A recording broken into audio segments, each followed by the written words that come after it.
Yes आवाज भी आ रही है अच्छे से? Yes yes sir.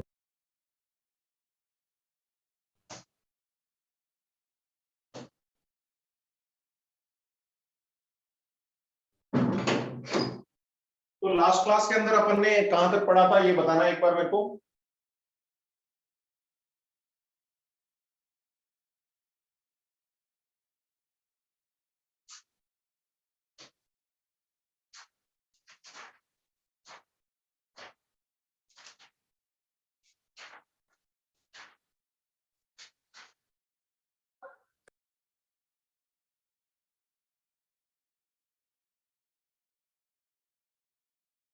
तो लास्ट क्लास में अपन शायद रेजोनेंस वगैरह की बातें कर रहे थे क्या?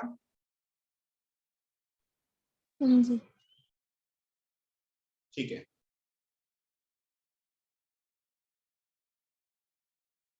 तो नेक्स्ट एक और चीज अपन देख लेते हैं, उसके बाद कुछ एग्जाम्पल पे आते हैं।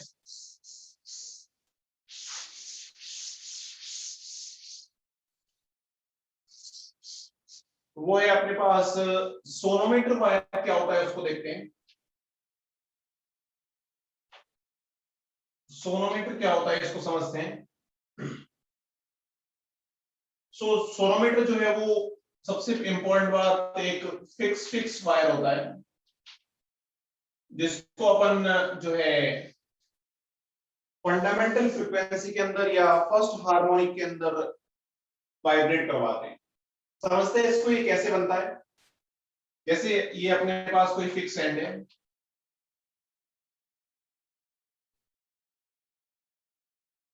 और ये कोई पुली है जो कि फ्रिक्शनलेस है। यहां पे कोई मास m सस्पेंड कर दिया अपन ने, और यहाँ पे कोई भी इस वायर के दो एंड फिक्स कर दिए। जैसे एक यहाँ पे फिक्स कर दिया है ए पॉइंट, ऐसे कैसे, जैसे इसको थोड़ा सा यहाँ पे कर लेता हूँ।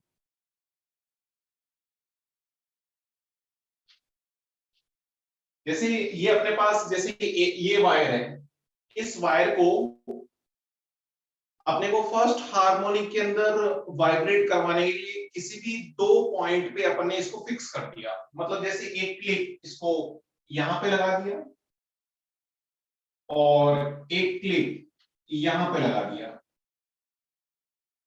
तो ये अपने पास जो वायर है इसकी लेंथ लेट से एल है, तो यहां से यहां तक ये वाइब्रेट कर रहा है ओनली फॉर।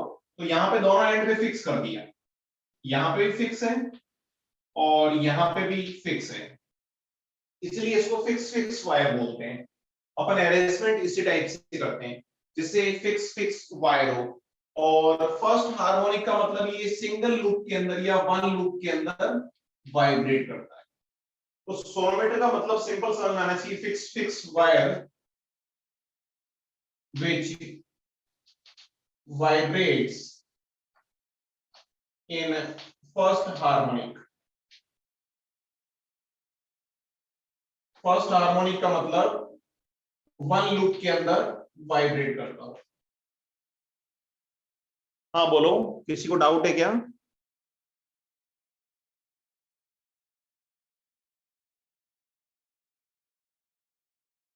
आवाज आ रही है मेरी? Yes sir. सबको दिखाई दे रहा है, कुछ कोई दिक्कत नहीं है? Yes sir. ठीक है। तो फिक्स वायर है जो कि फर्स्ट हार्मोनिक के अंदर वाइब्रेट करता है या वन लूप के अंदर वाइब्रेट करता है। तो फिक्स वायर की इसकी फ्रीक्वेंसी निकाल सकता हूं, F equal to 1/2L, first harmonic है 1/2L under root of T upon mu हो जाएगा। अब देखो इसी के अंदर, ये तो सिंपल है, अपन ने ऑलरेडी पढ़ चुके हैं तो कोई दिक्कत नहीं है। तो फ्रीक्वेंसी यहां से अपन देख सकते हैं कि देखो है ना, m मास, अगर मैं मास वेरिएबल करूं या ये लेंथ वेरिएबल करूं तो फ्रीक्वेंसी चेंज हो सकती है। यानी फ्रीक्वेंसी दो चीज पे डिपेंड करती है। म्यू तो कांस्टेंट है, मास पर यूनिट लेंथ अपन ने कोई लीनियर पार्ट लिया है या जिसकी डेंसिटी कांस्टेंट है।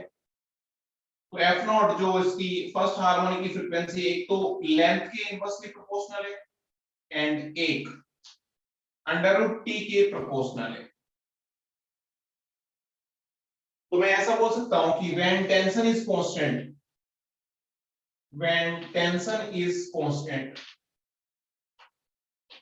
जब टेंशन कांस्टेंट है मतलब तुमने एम मास को सस्पेंड किया है और एम मास ही फिक्स रख रहे हो, तो टेंशन डेफिनेटली mg के इक्वल आ जाएगा, पूरे वायर के अंदर टेंशन सेम आएगा। और इसकी लेंथ चेंज कर रहे हो, कभी लेंथ l ली, कभी 2l ली, या इस टाइप से लेंथ अगर चेंज कर रहे हो, मतलब ये जो क्लिप लगा रहा हूं वो क्लिप अगर अलग अलग पॉइंट्स पे लगाऊं, तो यहां से अपने को देखने से पता चल रहा है कि फ्रीक्वेंसी इनवर्सली प्रोपोर्शनल लेंथ की, यानी f1 raise to f2 raise to f3, इस टाइप से ये रेशियो इसके इक्वल आएगा L3 raise to L2 raise to L1, यानी रेसिप्रोकल हो जाएगा, लेंथ का रेशियो और फ्रीक्वेंसी का रेशियो ऑपोजिट होगा। देखने से पता चल रहा है रिलेशन इनवर्सली प्रोपोर्शनल है। तो ये अपने को पता होना चाहिए। कभी-कभी पूछता है कि जैसे अपन ने सोनोमीटर वायर की एक बार लेंथ 1 मीटर रखी, एक बार लेंथ 2 मीटर रखी, तो फ्रीक्वेंसीज का रेशियो कितना होना चाहिए सेम टेंशन के लिए? जब तक कि टेंशन डिफरेंट की बात नहीं करे तब तक टेंशन सेम ही लेना है अपने को, तो अपन इस टाइप से निकाल सकते हैं। ठीक है, तो इसमें बेस्ड अपन कुछ एग्जांपल ट्राई कर सकते हैं। अच्छा ध्यान रखना, सोनोमीटर वायर हमेशा फिक्स ही होता है। सोनोमीटर वायर यूज कर ले इसका मतलब फिक्स वायर की ही बात कर, fix free wire sonometer wire नहीं बोल सकते अपन। तो देखो एक छोटा सा एग्जांपल करते हैं कि लेंथ का ratio L1 is to L2 is to L3, ये अगर 6 रेस टू 3 रेस टू 2 है, तो अपने को निकालना है कि फ्रीक्वेंसीज का रेशियो कितना होगा, F1 is to F2 is to F3, ये कितना होगा, फ्रीक्वेंसीज का रेशियो कितना होगा, ये अपने को निकालना है। निकाल सकते हो आई थिंक 2:3:6. सॉरी, इसको ये ऐसे नहीं होगा ना, F इनवर्सली प्रोपोर्शनल है L की, तो F1 1/L1 हो जाएगा, 1/L2 हो जाएगा, 1/L3 हो जाएगा। वो एक ही बात है, लिखने का तरीका अलग है, क्योंकि F 1/L के प्रोपोर्शनल है, तो F1 is to F2 is to F3 1/L1, F1 को क्या लिखूंगा 1/L1 into some constant, F2 को 1/L2 into some constant, F3 को 1/L3 इनटू सम कांस्टेंट। तो अब लेंथ का रेशियो गिवन है, तो फ्रीक्वेंसीज का ratio F1 is to F2 is to F3, ये हो जाएगा 1/L1 raise to 1/L2 raise to 1/L3, यानी ये हो गया 1/6 रेस टू 1/3 रेस टू 1/2। या इसको थोड़ा सा सिंपलीफाई करूं तो 6 से मल्टीप्लाई कर दूं सब जगह, तो ये आ गया 1 is to 2 is to 3, 1 is to 2 is to 3। तो इतना फ्रीक्वेंसी का रेशियो होगा, अगर लेंथ का रेशियो ये रखोगे तो आई थिंक सिंपल है, इसमें कोई डाउट नहीं किसी को, डाउट है क्या किसी को, बोलो। No. ठीक है, चलो अपन इससे रिलेटेड कुछ अच्छे एग्जांपल ट्राई करते हैं।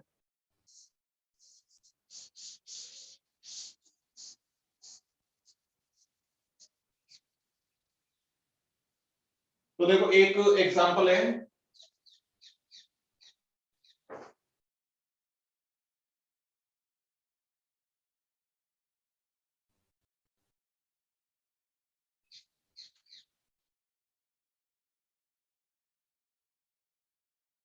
कल वाला एग्जांपल ले रहा हूँ, थोड़ा सा चेंज कर रहा हूँ। ये कोई ए बी वायर है और इसकी length L of A B, mass of A B 0.01 kg है, length of A B 1 metre है।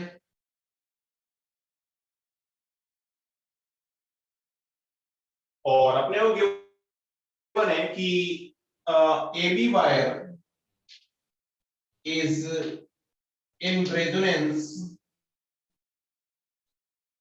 with a tuning fork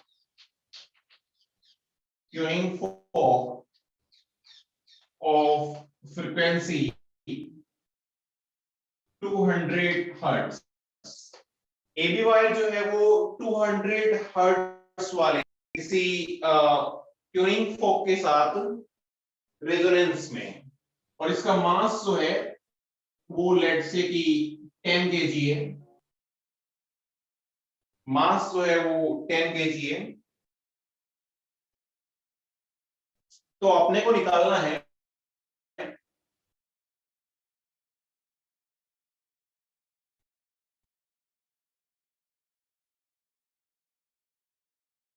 कि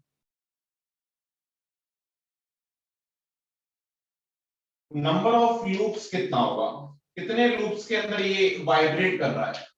ये एबी जो वायर है वो कितने लूप्स के अंदर वाइब्रेट कर रहा है, नंबर ऑफ लूप्स कितने होंगे। सिंपल सा एग्जांपल है, आई थिंक ट्राई कर सकते हो।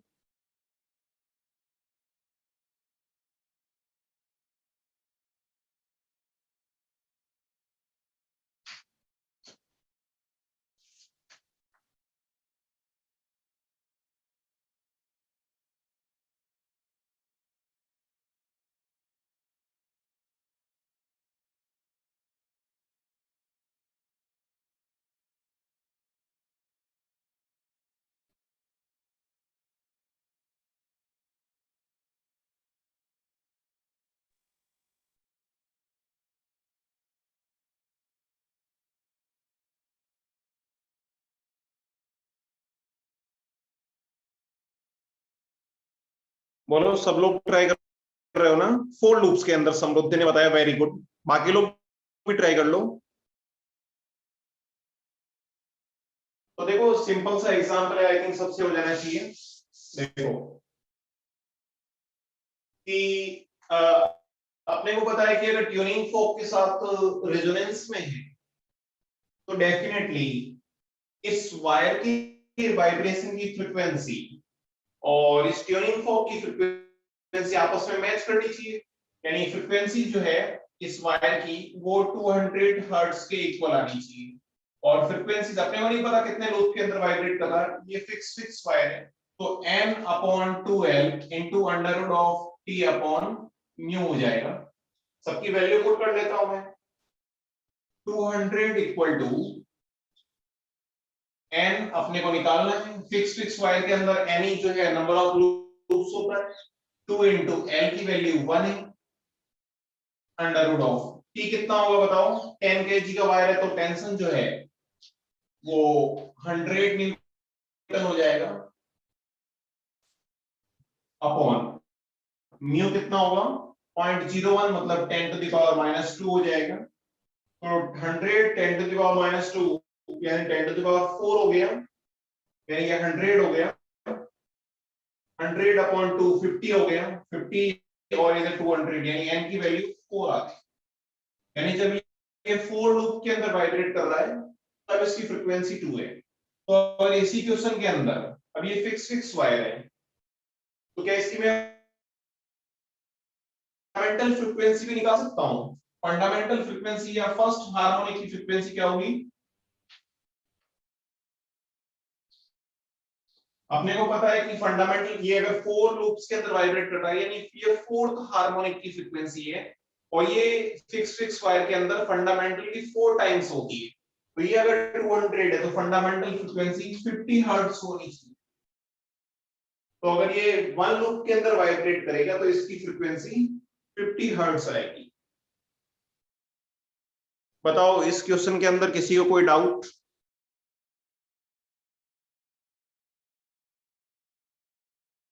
अरे बोलो। No sir. ठीक है, तो आगे बढ़ते हैं, एक और अच्छा क्वेश्चन लेते हैं।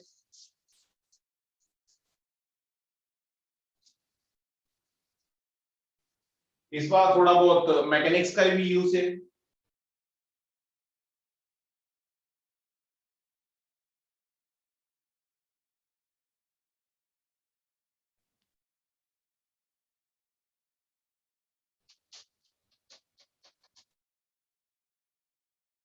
तो एक ये वायर है,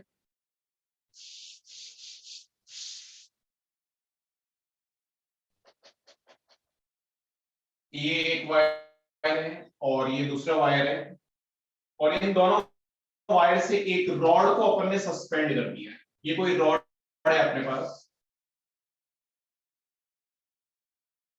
ये रॉड है, रॉड ऑफ मास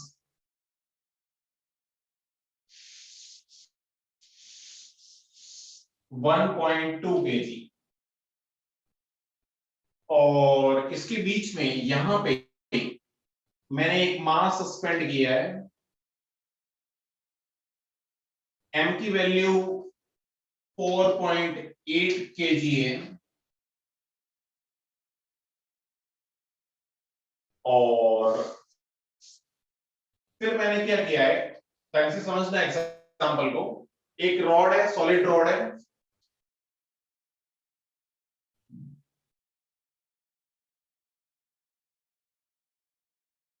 और उसका मास 1.2 kg है, और इस ब्लॉक का मास 4.8 kg है। ऑब्वियसली बात है, इन दोनों वायर की लेंथ सेम है, लेट्स से की लेंथ L है दोनों की, और फिर मैंने क्या किया कि एक ट्यूनिंग फोक यूज किया। तो ट्यूनिंग फोक को जब इससे टच करवाया एक बार, और एक बार इससे टच करवाया, दोनों सेम ट्यूनिंग फोक यूज किए, तो दोनों ट्यूनिंग फोक f0 फ्रीक्वेंसी के थे, और दोनों ट्यूनिंग फोक इससे करवाए तो फ्रीक्वेंसी मैच कर गई। लेकिन ये जो वायर था वो तो सिंगल लूप के अंदर वाइब्रेट कर रहा था जब इससे मैच करवाया, और ये वायर डबल लूप के अंदर वाइब्रेट कर रहा था। एक तो सिंगल लूप के अंदर वाइब्रेट कर रहा था, और एक डबल लूप के अंदर वाइब्रेट कर रहा था जब मैंने इसके ट्यूनिंग फोक के साथ मैच करवाया। सेम ट्यूनिंग फोक यूज किया अपन ने। तो अपने को जो पता करना है कि इन वायर के अंदर टेंशन कितनी होगी। जैसे इसकी वायर के अंदर टेंशन T1 है, इस वायर के अंदर टेंशन T2 है, और एक और ये भी लेंथ पता करनी है कि इसको कितनी डिस्टेंस, यानी ये कितनी डिस्टेंस पे सस्पेंड करें m मास को, ये भी अपने को पता करना है। और लेंथ ऑफ रॉड जो दे रखी है, लेंथ ऑफ रॉड वो दे रखी है 40 सेंटीमीटर।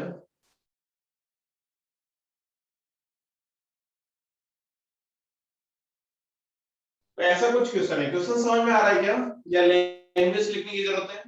क्वेश्चन ये है कि दो वायर है, दोनों वायर के बीच में जो है अपन ने एम मास की या 1.2 kg की रॉड सस्पेंड कर दी है सिमेट्रिकली। फिर अपन ने इस फर्स्ट वायर की तरफ किसी डिस्टेंस पे एम मास को सस्पेंड किया है जिसका मास 4.8 kg है। तो अब दोनों ये वायर जो है वाइब्रेट कर रहे हैं। तो मैंने जब ट्यूनिंग फोक से दोनों की फ्रीक्वेंसी मैच करवाई, तो फर्स्ट वायर सिंगल लूप के अंदर वाइब्रेट कर रहा है, and second wire double loop के अंदर वाइब्रेट कर रहा है। व्हेन वी, या ऐसा लिख लेता हूं, इसको मैं फर्स्ट वायर बोल लेता हूं, इसको सेकेंड वायर बोल लेता हूं।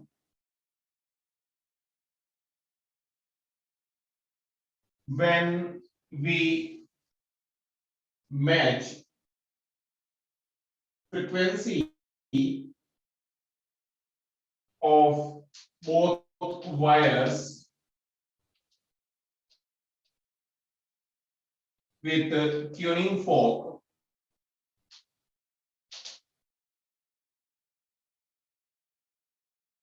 then first wire vibrates in one loop and second wire in two loop. एक वन लूप के अंदर वाइब्रेट कर रहा है, एक टू लूप के अंदर वाइब्रेट कर रहा है। तो T1, T2 एंड X ये तीनों के तीनों कितने होंगे, ये अपने को पता करना है।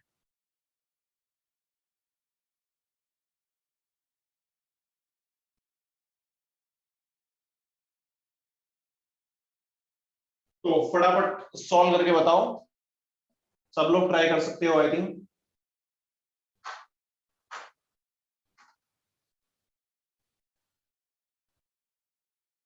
जल्दी ट्राई करके बताओ।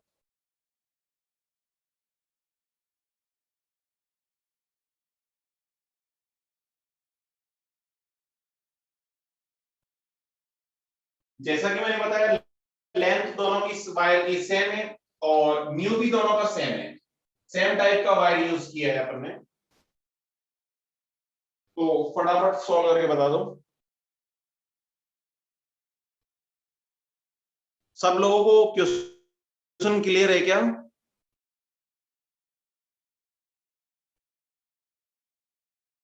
अरे बोलो।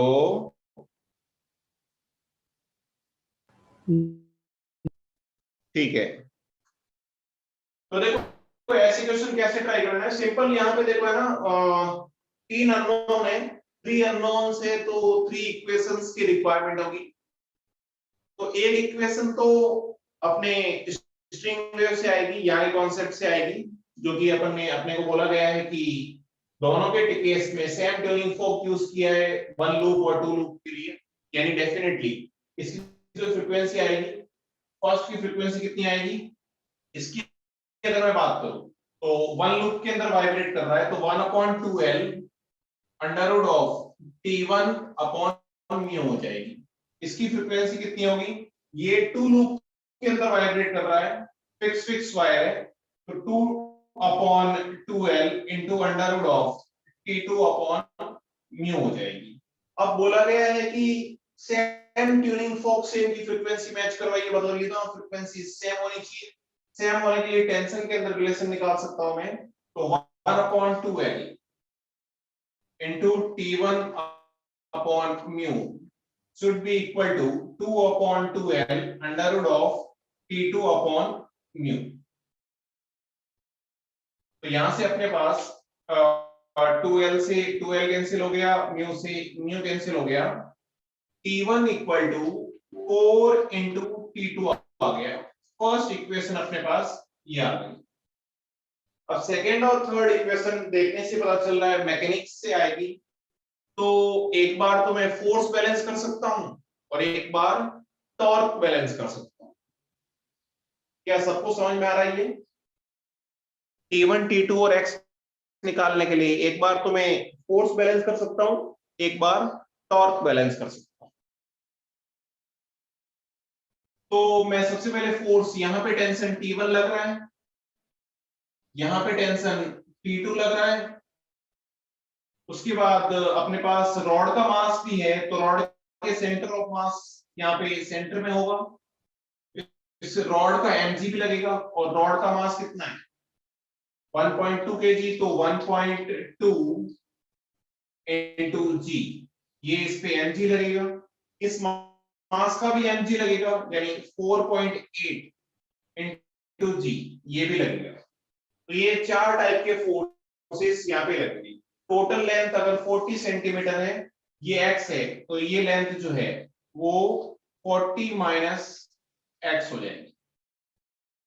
तो सबसे पहले तो मैं फोर्स बैलेंस कर लेता हूं, फोर्स बैलेंस कर लेता। तो मेरे को लॉजिकली सोच के बताओ कि इस पूरे सिस्टम पे डाउनवर्ड फोर्सेस कितने हैं, कौन कौन से फोर्सेस डाउनवर्ड लग रहे हैं? mg mg, तो 4.8 g प्लस 1.2 g, क्या ये दो ही फोर्सेस डाउनवर्ड लग रहे हैं?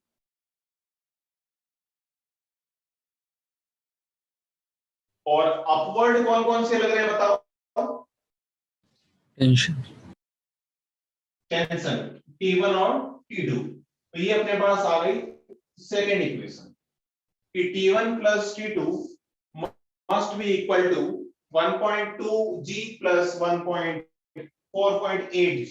उसके बाद टॉर्क बैलेंस कर देता हूं। तो अब टॉर्क कौन से पॉइंट के अबाउट करो? वैसे रॉड रोटेट नहीं कर रही है, किसी भी पॉइंट के अबाउट, तो तुम किसी भी पॉइंट के अबाउट जो है बैलेंस कर सकते हो टॉर्क को। बट सबसे आसान कौन सा रहेगा? तुम देखो, इस पॉइंट के अबाउट करोगे तो T1 एलिमिनेट होगा, इस पॉइंट के अबाउट करोगे तो T2 एलिमिनेट होगा क्योंकि T2 का टॉर्क 0 आएगा। इस पॉइंट के अबाउट करोगे तो ये mg एलिमिनेट होगा, इस पॉइंट के अबाउट करोगे तो ये एलिमिनेट होगा। तो जो भी करना चाहो, जिस पॉइंट के अबाउट भी करना चाहो, तो डिस्टेंस अपन ने x और 40 माइनस x इस पॉइंट के अबाउट ले रखी है, तो मैं इस पॉइंट के अबाउट टॉर्क बैलेंस कर सकता हूं। अबाउट पॉइंट O, ध्यान रखना तुम किसी भी पॉइंट के अबाउट कर सकते हो जो तुम्हें आसान लगा। तो इस पॉइंट के अबाउट इसका टॉर्क तो 0 आ जाएगा। अब लॉजिकली सोच के बताओ कि इस mg का टॉर्क कितना आएगा, ये डिस्टेंस कितनी आएगी? पहले तो ये डिस्टेंस बताओ।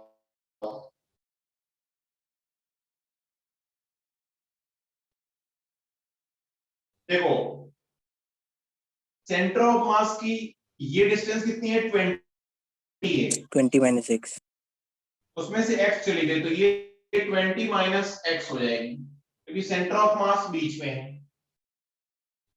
तो O पॉइंट के अबाउट इसका टॉर्क क्लॉकवाइज आएगा और कितना आएगा? Force multiplied by perpendicular distance. तो ये आ गया 1.2 g, तो फोर्स हो गया मल्टीप्लाइड बाय परपेंडिकुलर डिस्टेंस यानी 20 माइनस x, तो इसका क्लॉकवाइज आ गया। उसके बाद सोच के बताओ कि इस पॉइंट के अबाउट T2 का टॉर्क क्या एंटी क्लॉकवाइज आएगा?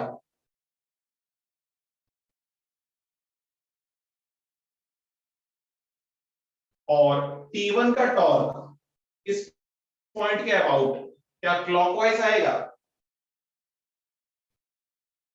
अरे बोलो।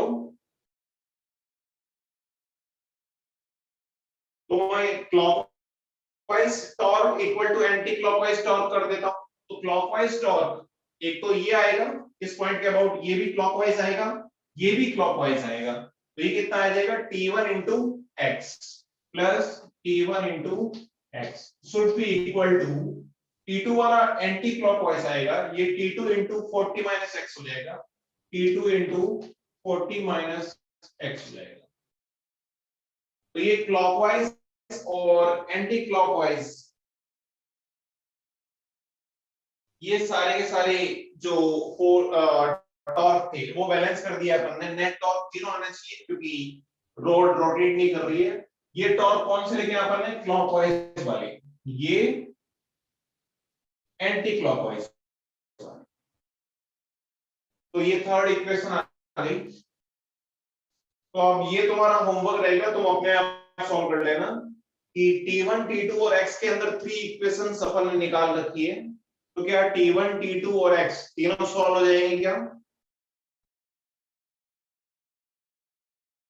सोच के बताओ, कर लोगे क्या? हाँ सर अरे भाई 3 वेरिएबल है और 3 इक्वेशंस है अपने पास, तो डेफिनेटली आराम से सॉल्व हो जाना चाहिए इस टाइप का क्वेश्चन। ठीक है, यस सर। ठीक है, तो फिर मैं इसको रफ कर रहा हूं,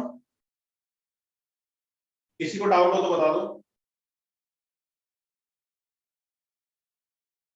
कोई डाउट नहीं किसी को? कोई डाउट हो तो बताओ।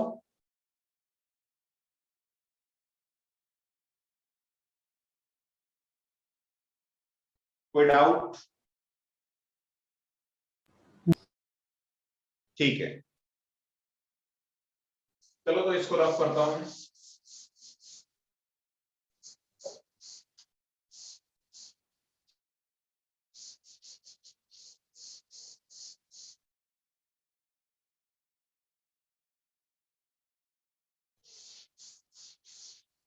तो ये अपना जो ट्रांसवर्स वेव था या जो वेव ऑन स्ट्रिंग था, ये टॉपिक अपना कंप्लीट हो गया है।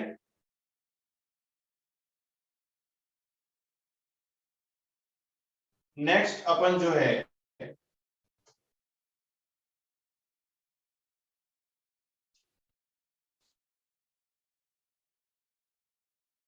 साउंड वेव स्टार्ट करने वाले हैं।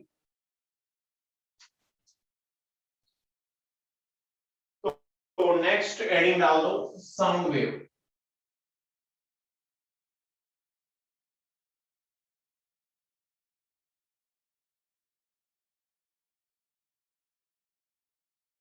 तो साउंड वेव क्या होता है इसके बारे में देखते हैं अपन। तो एक बार मैं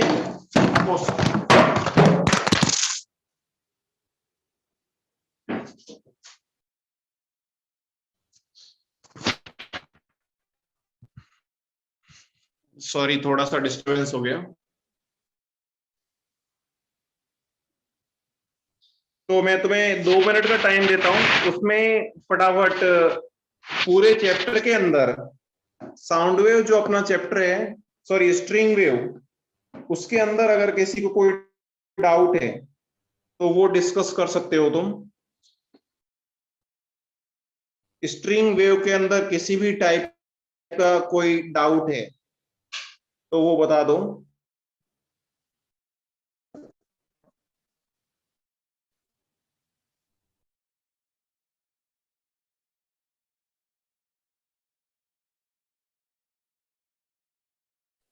सर स्ट्रिंग वेव का मॉड्यूल कब डिस्कस होगा?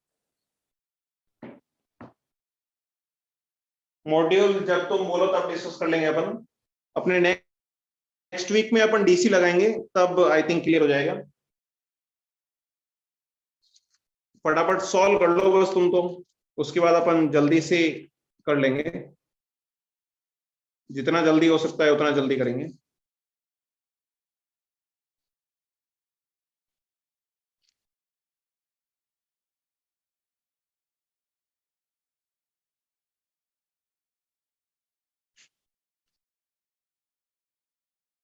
अभी ठीक से दिखाई दे रहा है क्या? Yes sir. Yes sir. ठीक है, तो पूरे टॉपिक के अंदर कोई डाउट नहीं किसी को?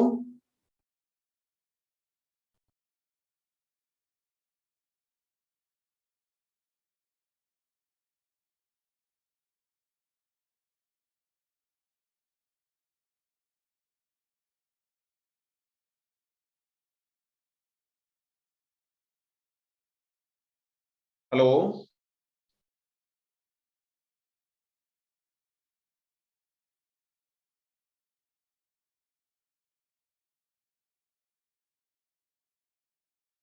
जो स्ट्रिंग वेव अपन ने पढ़ा है उसके अंदर कहीं पे भी कोई डाउट हो तो बताओ।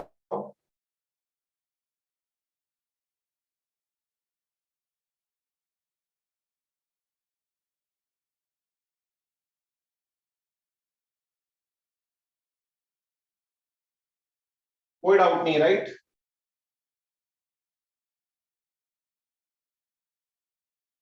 ठीक है,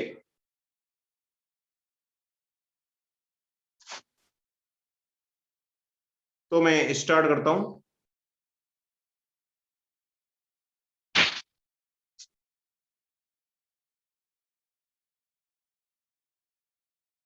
साउंड वेव को स्टार्ट करते हैं। सबसे पहले अपन साउंड वेव स्टार्ट करने से कुछ basic properties of sound wave देख लेते हैं। वैसे अपन ने पढ़ा था पहले प्रॉपर्टीज ऑफ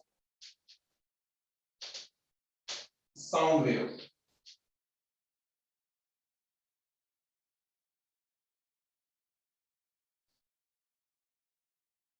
तो सबसे पहले तो मेरे को सोच के बताओ कि साउंड वेव जो है वो ट्रांसवर्स वेव होती है या लॉन्गिट्यूडनल वेव होती है? लॉन्गिट्यूडनल। लॉन्गिट्यूडनल। मैंने स्टार्टिंग में बताया तुम्हें, एक second.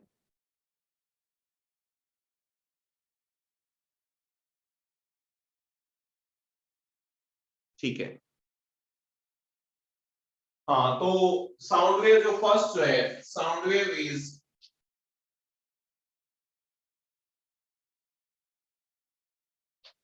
Longitudinal wave. Longitudinal wave का मतलब क्या है कि यहां पे जो पार्टिकल्स होंगे,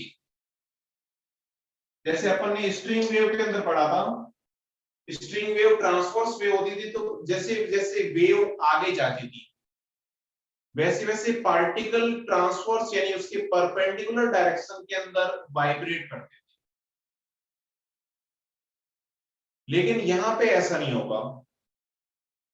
यहां पे लॉन्गिट्यूडनल का मतलब वेव भी आगे जाएगी और पार्टिकल अपनी पोजीशन पे ही लॉन्गिट्यूडनल डायरेक्शन के अंदर वाइब्रेट करेगा। ऐसे जो यहाँ वाला पार्टिकल है वो ऐसे वाइब्रेट करेगा, तो जो डिफॉर्मेशन है वो ऐसे ही आगे जाएगा। तो देखो, पार्टिकल वाइब्रेट्स इन लॉन्गिट्यूडनल डायरेक्शन।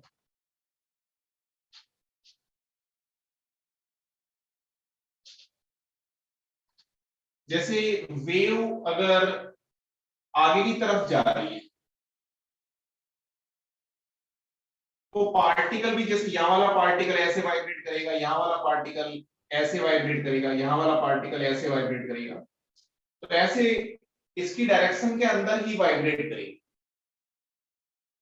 सेकेंड, मेरे को बताओ कि जो साउंड वेव होती है वो मैकेनिकल वेव होती है या नॉन मैकेनिकल वेव होती है?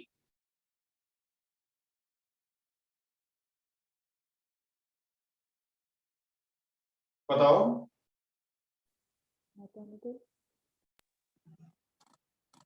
साउंड वेव जो है मैकेनिकल। मैकेनिकल वेव होती है। अच्छा, मैकेनिकल और नॉन मैकेनिकल वेव क्या होती है? मैकेनिकल मतलब मीडियम, जिसको मीडियम लगता है। हाँ, मैकेनिकल का मतलब जिनको मीडियम की रिक्वायरमेंट होती है।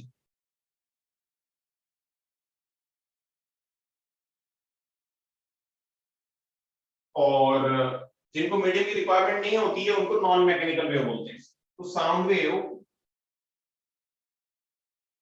Is a mechanical wave. Mechanical wave, mechanical wave क्योंकि इसको मीडियम की जरूरत होती है। जैसे अपन यहां पे बोल रहे हैं, जैसे मैं बोल रहा हूं वैसे तुम जैसे मेरी आवाज सुन रहे हो, वैसे के वैसे मेरी आवाज अपन ऐसे कैसे अगर जैसे मून पे चले गए या किसी और स्पेस में चले गए, तो वहां पे अपन इस टाइप से हो सकता है कि आपस में बातें नहीं कर पाए, क्योंकि वहां पे हो सकता है मीडियम हो ही नहीं। तो अगर मीडियम नहीं हो तो फिर साउंड वेव ट्रेवल नहीं कर सकती। जैसे सिंपल सा एग्जांपल है, तुम सोचो कि अगर इस रूम के अंदर, जैसे अपन दोनों एक रूम के अंदर खड़े हैं और इस रूम के अंदर सपोज वैक्यूम है, तो वैक्यूम होगा तो क्या मैं बोलूंगा वो साउंड तुम तक पहुंच पाएगी? नहीं। नहीं पहुंच पाएगी। देखो है ना, तो इसलिए मीडियम की रिक्वायरमेंट होती है, इनको मैकेनिकल वेव बोलते हैं। इसको मैं थोड़ा सा ना अपन ठीक है आगे न्यूमेरिकल वगैरह तो कर लेंगे, लेकिन थोड़ा सा लॉजिकल पार्ट पे अपना क्लियर होना चाहिए। देखो मीडियम की रिक्वायरमेंट साउंड वेव को क्यों होती है, या कैसे साउंड वेव मीडियम के अंदर ट्रेवल करती है, उसको थोड़ा सा समझते हैं अपन। कि जैसे मैं बोल रहा हूं, तो मेरे बोलने का मतलब मैंने जैसे वोकल कॉर्ड से कोई आवाज निकाली, या मैंने जो अपने मेरे लिप्स से, उन लिप्स से या जो आवाज निकाल रहा हूं वो एयर के पार्टिकल पे कुछ फोर्स अप्लाई कर रहे हैं लॉन्गिट्यूडनल डायरेक्शन के अंदर। तुम सोचो ना, जब अपन बोलते हैं ना, तब तुम यहाँ पे जो है हाथ रखो, तो यहाँ पे हाथ रखोगे तुम्हें पता चलेगा कंटिन्यूअसली जैसे जैसे अपन बोलते हैं अपन एयर के पार्टिकल्स पे कुछ फोर्स लगा रहे हैं। देखो बार बार हवा बाहर इन आउट हो रही है, उसका रीजन यही होता है कि अपन क्या कर रहे हैं, यहाँ के जो पार्टिकल्स है उन पे अपन ने कुछ लॉन्गिट्यूडनल डायरेक्शन के अंदर फोर्स अप्लाई किया, तो ये पार्टिकल वाइब्रेट किए, ये पार्टिकल और वाइब्रेट किए और वाइब्रेट किए, ऐसे ऐसे डिस्टरबेंस आगे चलता जाएगा और पार्टिकल जो एयर पार्टिकल्स हैं वो अपनी पोजीशन पे ही वाइब्रेट करना शुरू कर देंगे। क्या ये बात समझ में आ रही है?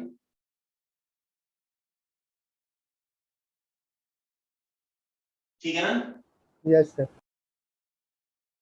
अच्छा, उसके बाद एक और चीज ध्यान रखनी है, कभी अगर अपने को नहीं गिवन हो वेलोसिटी ऑफ sound wave,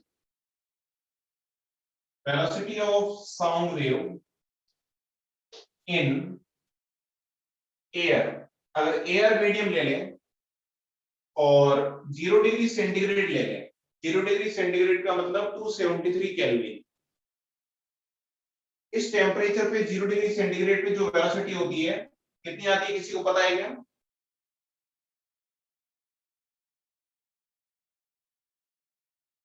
तो ऑलमोस्ट जो वेलोसिटी आती है वो ऑलमोस्ट 320 मीटर पर सेकेंड के आसपास आती है।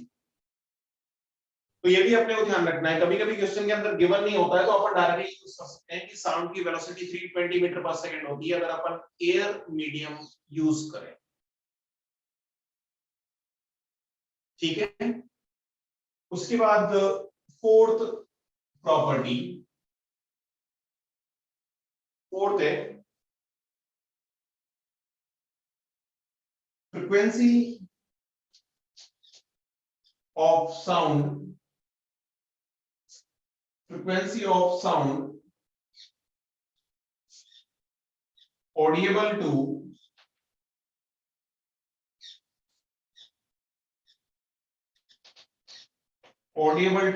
adult human, जो नॉर्मल इंसान है, जो नॉर्मल जवान इंसान है उसके फ्रीक्वेंसी, कितनी फ्रीक्वेंसी की आवाज सुन सकता है, ये 20 हर्ट्ज से 20 किलो हर्ट्ज के बीच में आवाज को जनरली सुन सकता है। इस बैंड से ज्यादा की फ्रीक्वेंसी हुई या कम की फ्रीक्वेंसी हुई तो फिर अपने कान सुन नहीं सकते। ये एक बायोलॉजिकल रीजन होता है, बायोलॉजिकल फैक्ट होता है। बायोलॉजिकल फैक्ट का मतलब जैसे अपने कान, थोड़ा सा मैं ऐसे ही, ज्यादा बायो मेरे को भी नहीं पता, बट फिर भी जैसे अपने कान के जो पर्दे होते हैं, जैसे बाहर जो अपना कान का ये जो स्ट्रक्चर अपने को दिख रहा है, ये तो एक्चुअली एंटीना है। जैसे टीवी का एंटीना होता है ना वेव्स को कैच करने के लिए, वैसे वैसे ये तो साउंड वेव को कैच करने के लिए एंटीना है बस। इतने एरियाज की रेस को ये जो है कैच कर लेगा। कान का जैसे ये किसी के अगर बाहर वाला कान का पर्दा अगर तोड़ दें ये पार्ट अगर मैं तोड़ दूं, काट दूं ऐसे, तो फिर ये समझ लेना कि अपने अंदर का स्ट्रक्चर तो सेम है, बट फिर भी अपन बहुत कम सिग्नल कैच कर पाएंगे। जैसे अपन होता है ना, एंटीना नहीं लगता है तभी एक चैनल तो DD1 वगैरह तो आता है, या वो भी नहीं आता, कभी कभी वो भी नहीं आता। उसका रीजन होता है कि फिर सिग्नल कैच करने के लिए, जैसे सिग्नल आ रहे हैं तो सिग्नल को डिस्टर्ब करने वाला कुछ है ही नहीं सामने, एंटीना अपन ने लगा ही नहीं रखा, तो फिर वो सिग्नल कैच ही नहीं करेगा। तो अपन कान का अंदर का स्ट्रक्चर सब कुछ सही होते हुए भी बहुत कम फ्रिक्वेंसी की आवाज सुन सकते हैं, मतलब जो विड्थ होगी वो बहुत कम होगी, जो बैंड विड्थ होगी वो बहुत कम होगी। तो कभी उसको सुनाई देगा, कभी नहीं देगा, ऐसे ही चलेगा। तो कान के अंदर होता क्या स्ट्रक्चर, अंदर के स्ट्रक्चर, जैसे ही इसने सिग्नल कैच की तो कान के अंदर ये जो बाहर वाला एंटीना है अंदर सिग्नल भेजता है, तो अंदर अपने कान के अंदर फ्लूइड होता है, और वो फ्लूइड जैसे ही ये डिस्टरबेंस आया, प्रेशर लगा एक्सटर्नल प्रेशर, तो वो फ्लूइड वाइब्रेट करता है, उस फ्लूइड के अंदर वेव ट्रांसमिट होती है, और उससे वो सिग्नल अपने माइंड तक पहुंचते हैं, जिससे अपने वो आवाज सुनाई देती है। ऐसा कुछ होता है। बाकी तो ना बायो तुमने पढ़ी है ना हमने पढ़ी, तो ज्यादा मेरे को भी नॉलेज नहीं है, बट फिर भी तो अपन अपनी कान की स्ट्रक्चर इस टाइप से होती है, ये कान के फंक्शंस इस टाइप से होते हैं कि अपन जो है इसी रेंज की फ्रीक्वेंसीज को सुन सकते हैं। अच्छा,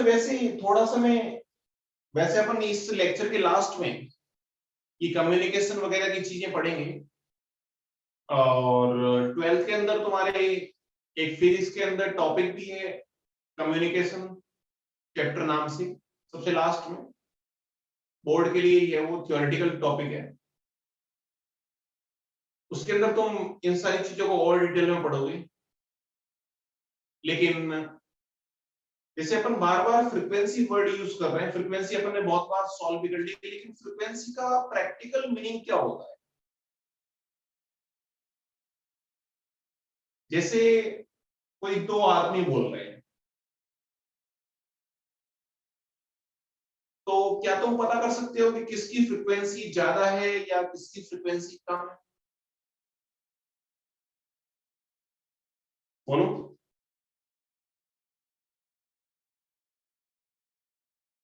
अरे तुम बता सकते हो क्या? तो एक बार क्वेश्चन रिपीट कीजिए।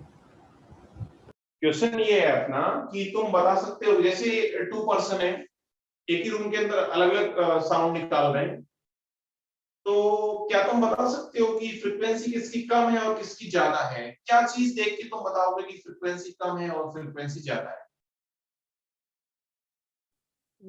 फ्रीक्वेंसी जो तेज एक्चुअली बोल रहा है होता है, उसकी फ्रीक्वेंसी ज्यादा और जो धीमे बोल रहा है उसकी फ्रीक्वेंसी कम।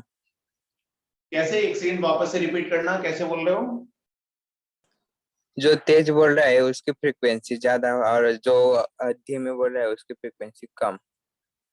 जी नहीं, ऐसा नहीं होता। अगर ऐसा होता फिर तो मैं बहुत फ्रीक्वेंसी की आवाज निकाल सकता हूं। मैं एक बार जैसे धीरे बोलना शुरू कर दिया, एक बार बहुत तेज बोलना शुरू कर दिया, तो क्या मेरी फ्रीक्वेंसी चेंज हो गई? नहीं। चेंज क्या हुआ? लाउडनेस चेंज हुई, इंटेंसिटी चेंज हुई, फ्रीक्वेंसी चेंज नहीं हुई, ऑलमोस्ट सिमिलर है। फ्रीक्वेंसी को कैसे पहचानोगे? फ्रीक्वेंसी का मीनिंग क्या होता है? देखो, फ्रीक्वेंसी बेसिकली जैसे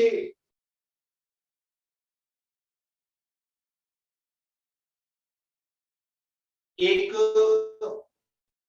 कोई जैसे जैसे गर्ल्स की आवाज और बॉयज की आवाज के अंदर डिफरेंस होता है, सबको पता है। क्या डिफरेंस होता है?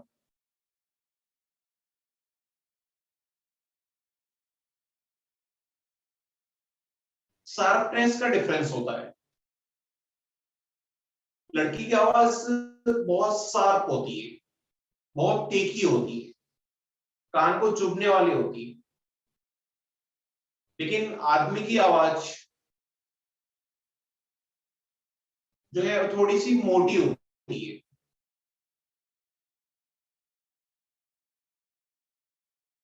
यही फ्रीक्वेंसी का डिफरेंस है, इसके बेसिस पे अपन पहचान पाते हैं। तो फ्रीक्वेंसी का मतलब है शार्पनेस। फ्रीक्वेंसी से अपना क्या मतलब है?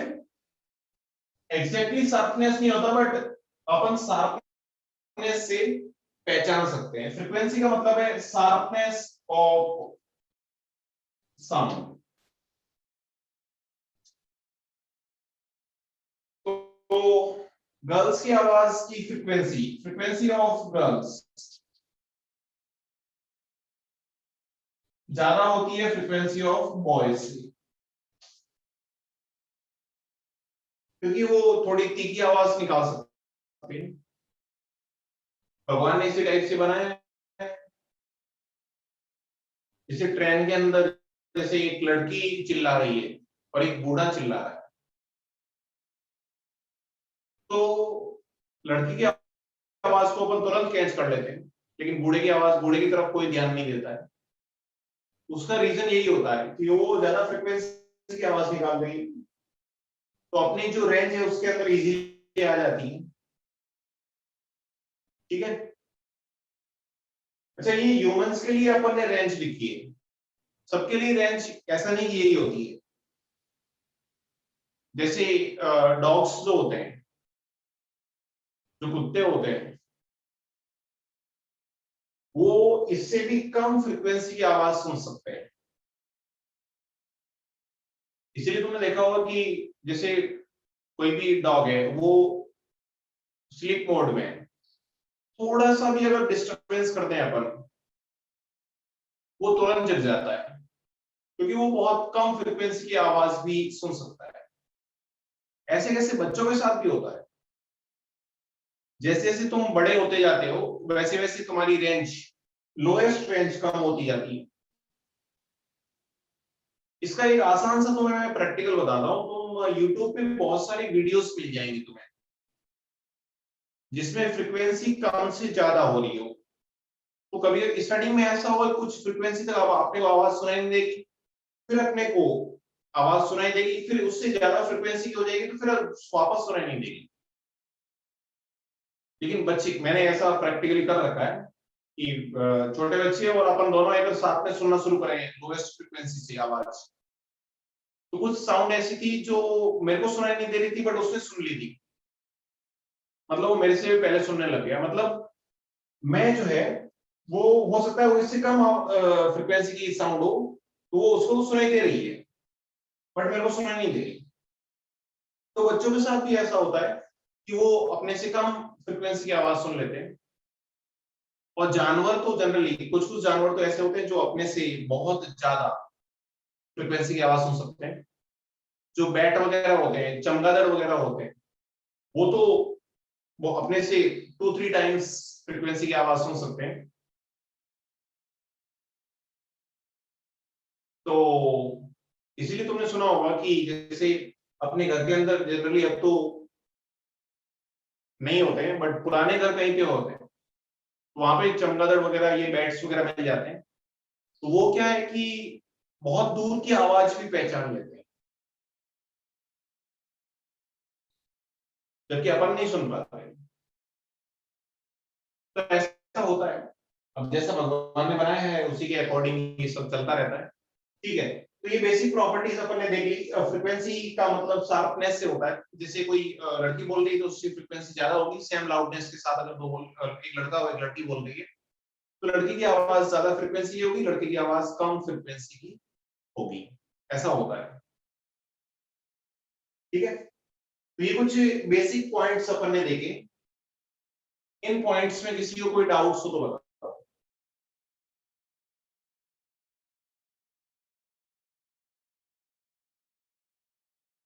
इन पॉइंट्स में किसी को कोई डाउट हो तो बताओ।